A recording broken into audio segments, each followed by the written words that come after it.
Alright, what we're going to be doing now is we got a box of goodies, various electronics, and we're going to be trying to make sense of this mess. Just quickly, the other day off camera, installed the battery charger quickly, connected it where the solar was because the battery wasn't charging at all. Now the batteries are charged, but I want to redo it and sort all these wires out.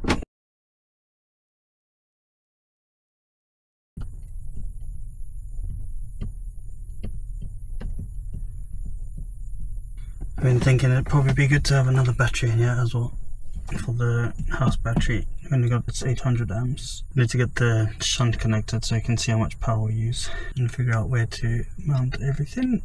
I'm thinking of sticking a piece of plywood underneath on the bottom here that I can screw everything onto. It's ideal to have them up against the wall, but there's just not really space here. Some of the stuff I bought is also to sort out the 220 wiring, put in a consumer unit with a CD and a galvanic isolator. I've not found one of those, so I don't think there's one, but there's just wires everywhere. And if you look at them like this, for example, there's a red wire going to the negative, there's a black wire going to the positive, and here's another black wire on the positive. I think it's pretty common on boats, they all have dodgy wiring, so we're going to try and undodgify it. I've never seen these except for in Sweden. That's the mains fuse, so that's kind of the main plan. The other option that we have for mounting stuff is in here. It's currently got storage. I want to move this to a more convenient place. Technically, you should switch to the engine battery when starting, and then switch to the house battery when parked up. A bit of a hassle having to move the seats. This is the main switch, and apparently this one isn't connected to anything, although it looks like there's a lot of wires down there. So basically I want to move all of this stuff somewhere.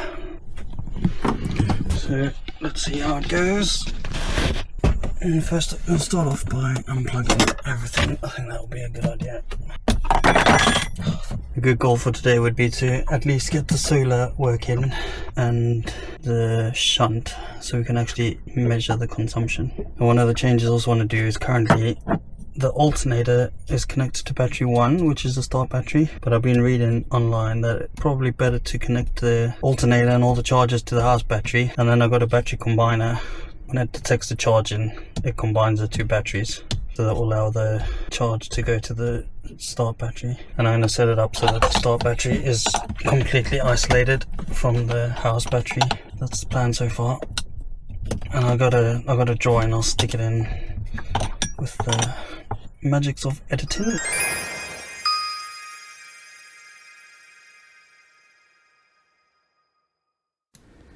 I drew up a very rough sketch in Google Draw, mostly to figure out what's missing, but also to get a sense of how things will connect.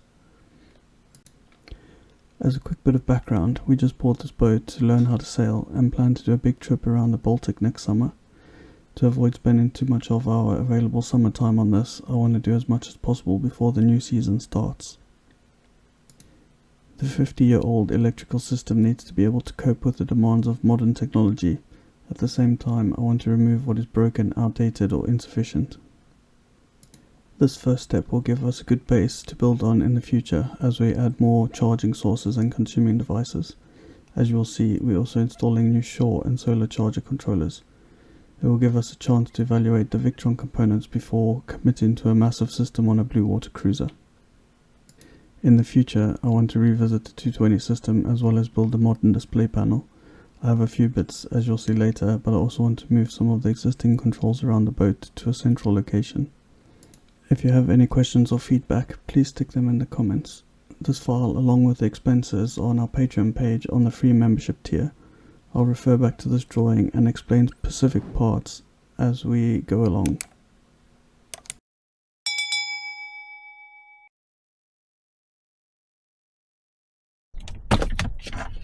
Oh, there goes the power.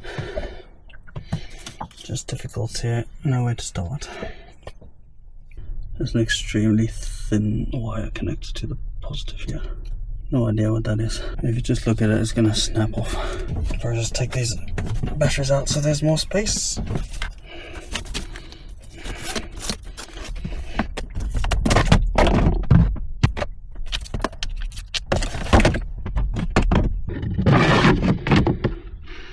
Now we can safely have a look at this mess. And it's got funky screws.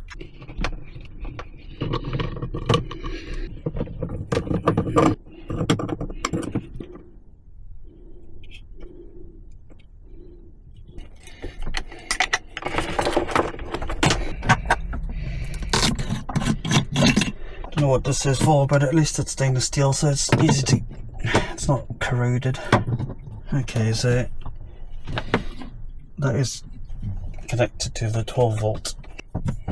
Using a household fuse for 12 volts sometimes. I think this might go to the toilet. It looks, the wire's really thick, it goes all the way to the back. But it will be replaced with a blade fuse.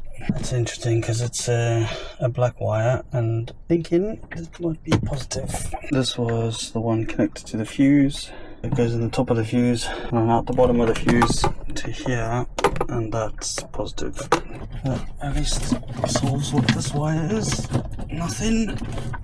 No idea what this is. Because this is really thick, and that's connected to positive. So I'm trying to trace this grey wire, which was connected to positive. It goes over there, and it goes up inside that wood. Yeah. That might go up here. Open this up quick. Open this before, and it's a rat's nest, as you could imagine.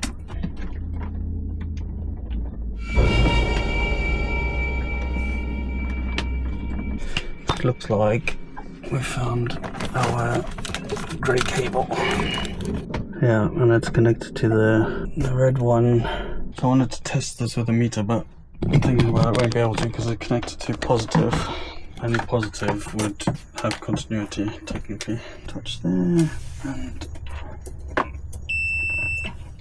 but for now we'll assume that's that one. Now, another thing we need to figure out is what is this. It was connected directly to the battery there, plus it's connected to negative, plus one comes out of there to here. I would guess that's a battery combiner. Okay, that's connected. Back's on battery 2, front's on battery 1, right hand side on battery negative, battery 1 negative.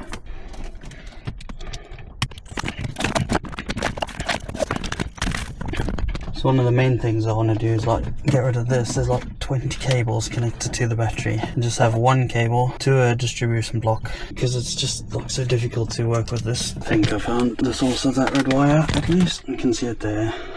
A little tiny thin wire. It runs all the way there and it goes up that same place, and just coming out of there, just in that red bunch, and then it comes out here into those switches, and those are the battery indicator switches. It'd be nice to replace that anyway. It doesn't work really. You can hardly tell. They always seem to have the same level, and when it's charging it doesn't go over 12, which is weird. I would expect it to be showing the charge voltage. Maybe I'm wrong. That green and yellow, that's actually positive. I'm going to wrap some red tape around there so as to not be confused. That's going to the starter motor, and I don't see any cable for alternator. So I'm guessing inside the engine bay it's connected to that directly to come back to the battery. So I want to change that so we can run it back to the bus bar for charging. So we can put in the solar, battery charger, engine all on the same bus bar directly into the house battery with the battery combiner. Right, the camera overheated a bit, so we missed a bit of stuff while that was cooling down, but what we've done is made a bit of a mess. We cut out this board. It'll just give us something to fit the new stuff to. And I've made a cutout for 2 batteries, so we'll get another one. First one goes something like that. Should hopefully be enough space for the second battery.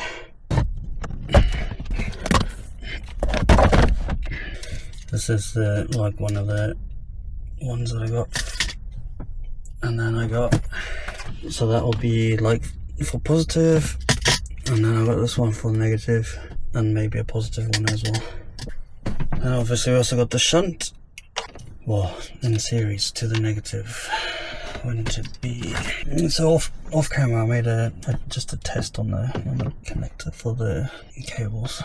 And what we need to do is have everything the same length. Don't really have a floor to bash this on, so I'm going to hold it, which is not ideal. It does feel pretty good. There we go, so that's the first two. A while ago I started changing all my tools to battery because there's a good selection these days and the batteries work pretty good. Works out really well for the boat. Alright, that looks pretty good. I've got some battery grease, put some new on, stop it corroding.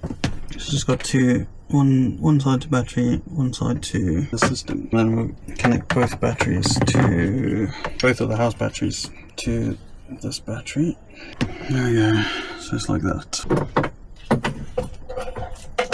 There, we've got the shunt in there, connect to the battery, that one to that battery, and from the shunt we need the negative distribution block.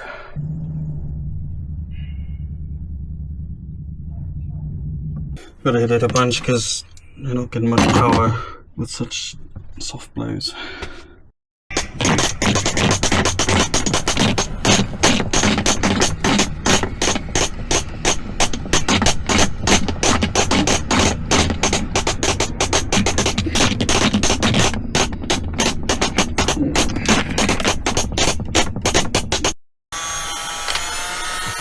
So just go like that, and then the shunt connected here. Those are just about the same. That was perfect.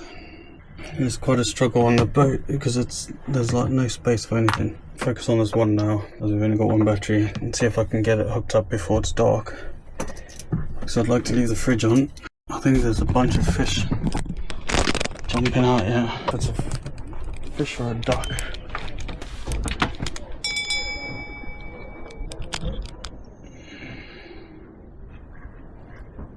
Oh, that was a fish.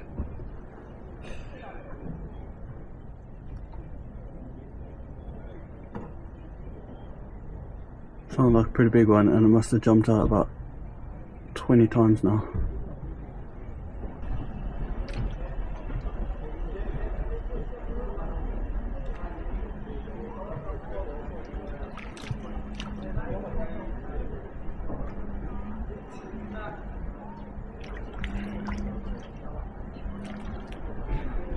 That looks like there must be a big pike chasing those fish. That's what they do.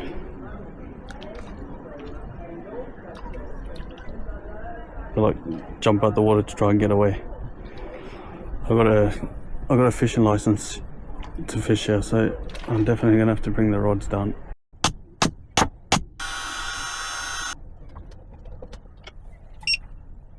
Right, we have lights and the fridge is back on. Obviously we'll tidy that up. The negative will be shared by everything, but the positive, this is before everything, so we need like fuses, distribution box, and then all these small wires will go off a distribution box. One of these, before we can see anything, we got to update. We got it working. So you can see the shunt currently drawing 4 amps, and that would be the fridge. So it's a bit dodgy. I don't like those things open like that, so we'll 3D print a cover. Alright, so we've got the charger here now.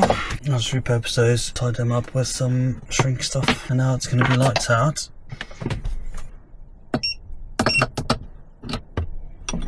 That beep that she has from the smoke alarm. Plug the charger back in. There we go, we've got the battery charger online, currently charging 11 amps. Shunt says 4 amps going in, so 5 amps on the fridge. Alright, we're back for day 2. I've been and got the second battery and some fuses, so we can install that now. What we're going to do is first connect this to the charger. We can get it to the same as the other battery, because that's been on charge all night. There it is. We managed to reuse that strap as well, so that's good. And now I'll just connect the battery so it can charge for a while. Just currently about 5 amps going in. I've got the battery. I found these because I needed another connector. These are like fast connecting to the battery, and they also got the plastic cover on. Thought that would be a bit better. So you just clip open. So this again looks like it's not thick enough for the connector. I'll just strip a bit more back, and then it looks something like that. There we go, so that connector now looks like that. And take it off, it's literally just pull that up and off. And so this is the difference. A bit safer and a bit nicer. For the start battery, I got a little shunt and a display. One of the Victron ones is pretty expensive. This was a lot cheaper. I have the price in the spreadsheets. So now I just need to do the negative cable, so go from the battery to the shunt, from the shunt to the bus bar, and then a positive one that will be the same. Well, actually we've got the fuse as well, so it will go from positive to the fuse to the bus bar. And we need to put the other one in for the house battery.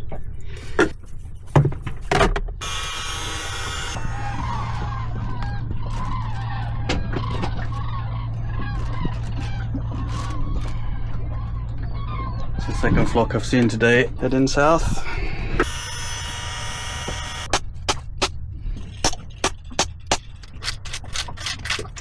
There goes the third one today.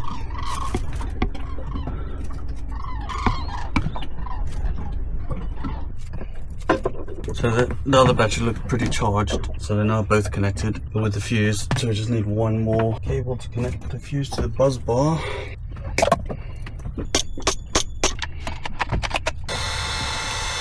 Just want to make it a bit more obvious that these are further positive. There we go. From the batteries into the fuse, into the distribution block. The negative goes into the shunt, into the distribution block, and then I can also turn off like that. It's now the same for the start battery. Set of connectors from Lidl. The blue connector is massive, the yellow one is tiny, but the blue one's for engage wire, this is for the thicker wire. Thick wire can't connect to a big connector, pretty pointless. The wire gauge I want to use, but that doesn't fit onto the poles.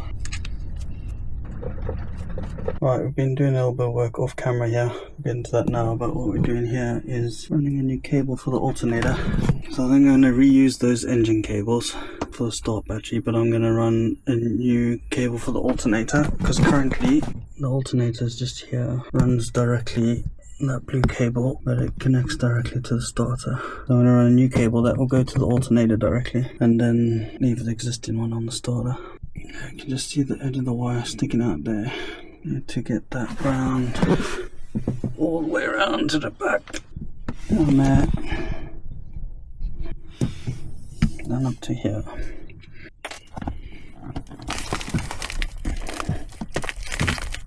So got a bit of this.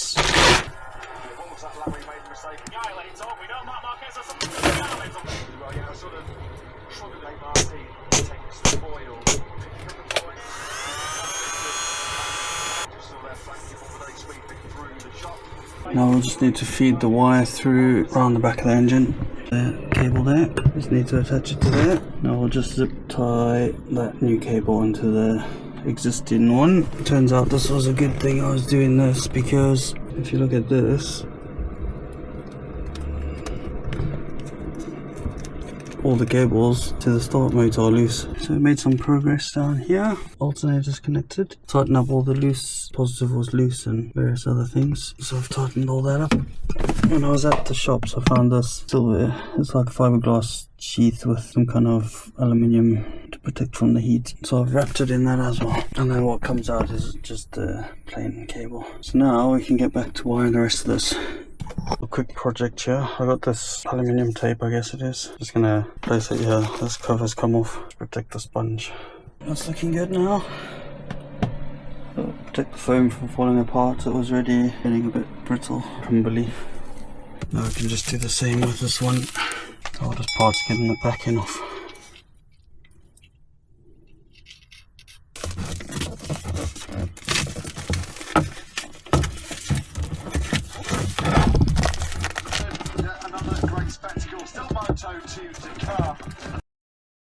Right, we're back at the boat. It's Friday evening again. Try and get this wiring finished up and hopefully be able to get another sail in before we take out the boat. It's currently like 11th of October. Pretty late in the year. Temperatures are down to 4 or 5 degrees at night. The clamp that I was using was kind of fine. The crimping tool, a bit annoying with the hammer, but these last ones for the motor were just impossible. It's way down in the bottom. Ordered this, it wasn't too much. Came with a set, which is pretty good. Got all the different sizes, so that's quite nice. And then this adjusts, manage 50mm square as the maximum, which is what we got here on the motor. Let's give this a try. So something else I got as well. Help out a bit because cut these big wires is the problem. Also to nip off the ends of bolts, it's pretty good.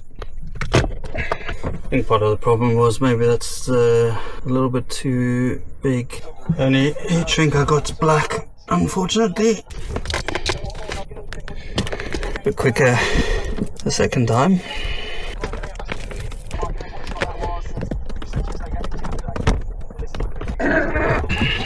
It's so difficult to get in here. Major milestone. Those were the worst parts and now they're done. Oh, I got these single connectors. So I have one for the positive, one for the negative. And then from there I can just make up a cable in the comfort of the sofa to connect from like positive to the actual positive here. Same for the negative. So let's get that going. I'm just going to pre-drill those because it's such an angle, it's difficult to reach there.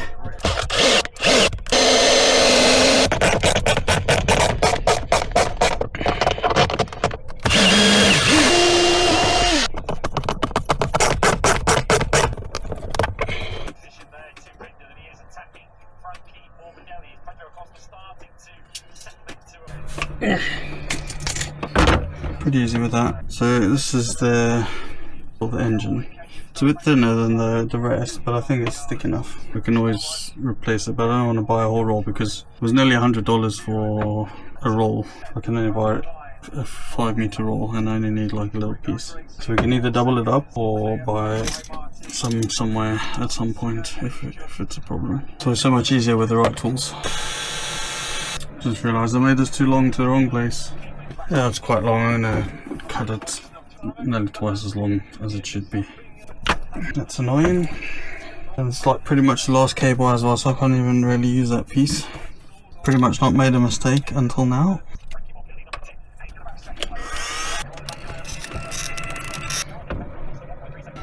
Okay, now we need a negative.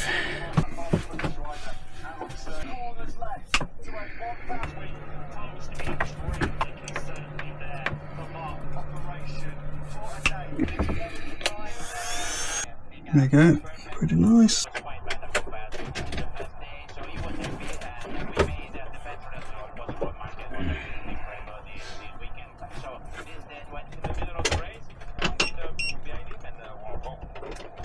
I just put this negative on here, which runs to the negative from the house battery, and then that and there.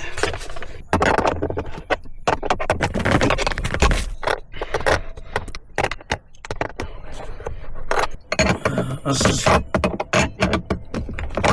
not connected to anything at the moment, but we'll be careful anyway.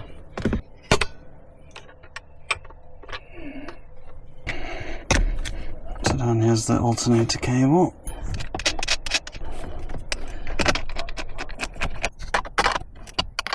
There's nothing. Let's see. Oh.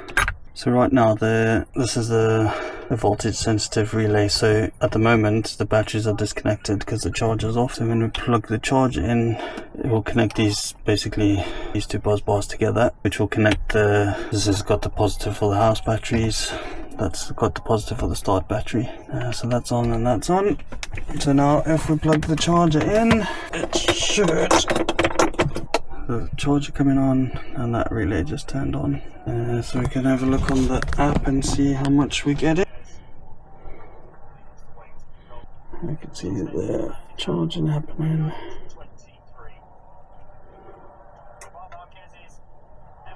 The battery was pretty full, so we got the two house batteries connected in parallel. 12 volts, so we've got 200 amp hours. They both run into the shunt, so we can monitor them, and then into the bus bar. We've got whatever's connected there. And then on the positive side, they run into 100 amp fuse into the bus bar, and for the positive, we've got the charger, the Victron charger, and also the alternator. That's the alternator down there. And then for the house battery, the positive goes into 100 amp fuse, negative into another shunt there. It's not a Victron, just a cheap one with a display. And then we have this battery combiner, which when it's charging, combine the two so they charge. And that's pretty much it. Right, so here's the first step on the solar. I got a breaker. It's a proper 12 volt one, like 2-pole. It breaks the negative and the positive. Just want to get this mounted somewhere here, I guess. And then we can also put in the Victron solar controller. It's obviously midnight, but I'm hoping there's a little bit from the lights outside so I can see which side's positive. It's showing negative 17 millivolts, and that shows positive. The grey, black is negative, according to that.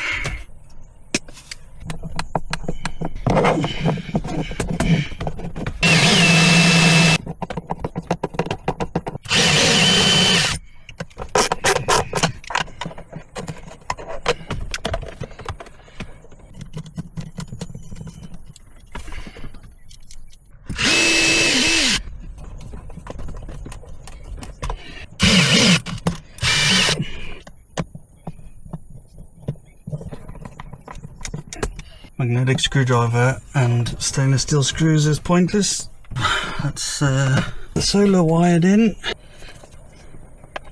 I'll just put labels on. We'll be able to trace the wires. Now I'm going to put some proper crimp terminals on, so I can put it once the updates, obviously. Okay, that's all set up and working now. We'll test it in the morning with some sun and install the battery charger there. But on the app it's all connected, but they're all networked. They communicate with each other. No smoke at least. Oh, and it's getting 14 volts, but no yield. Right, the next task I'm going to do, currently the electric's connected like this. And what I would like to do is just have a normal kind of short power plug and over here, so it's a bit easier to access. Pretty straightforward, this one. Just need to dig a hole that goes into there.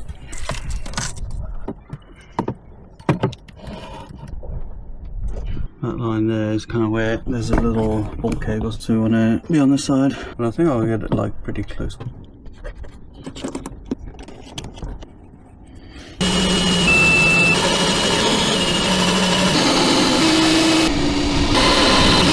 So what I got there is I just drilled holes in all the corners so I can just do kind of straight. With the jigsaw, this one will be a bit tricky, but those are just kind of straight.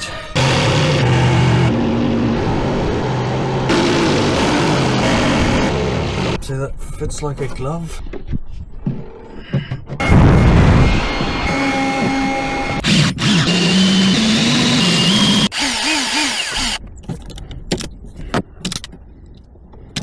This wire's pretty thin. Probably another thing to add on the to-do list.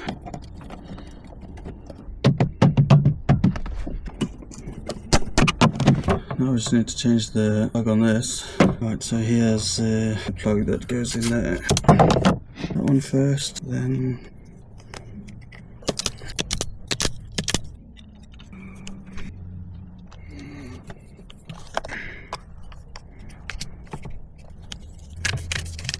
I'm going to plug it back in. Oh, it's a moment of truth.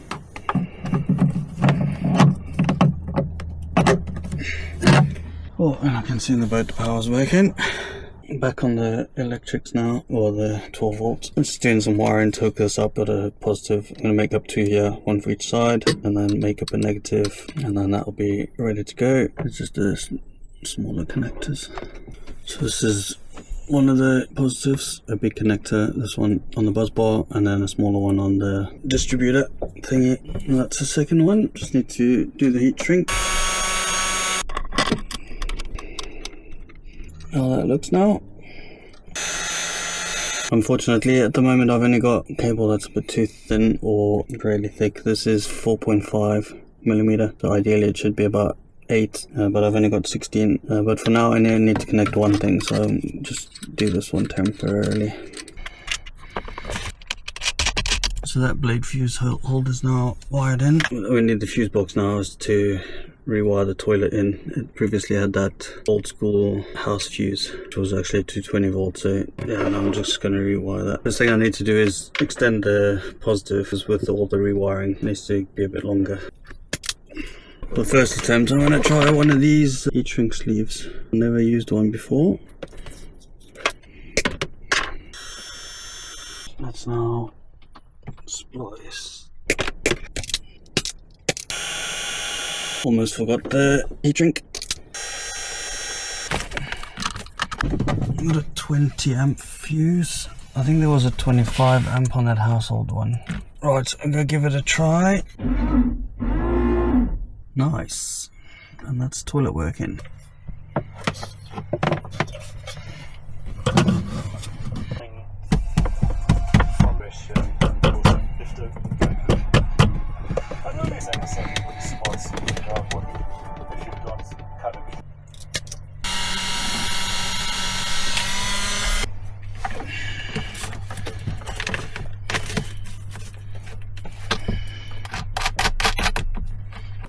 If you enjoyed this episode, please give us a thumbs up and subscribe to follow along our journey. It will be hugely appreciated and help us grow our channel. Next week I'll be doing some upgrades to the run-in rigging that will make single-handed sailing easier and safer. I hope to see you then.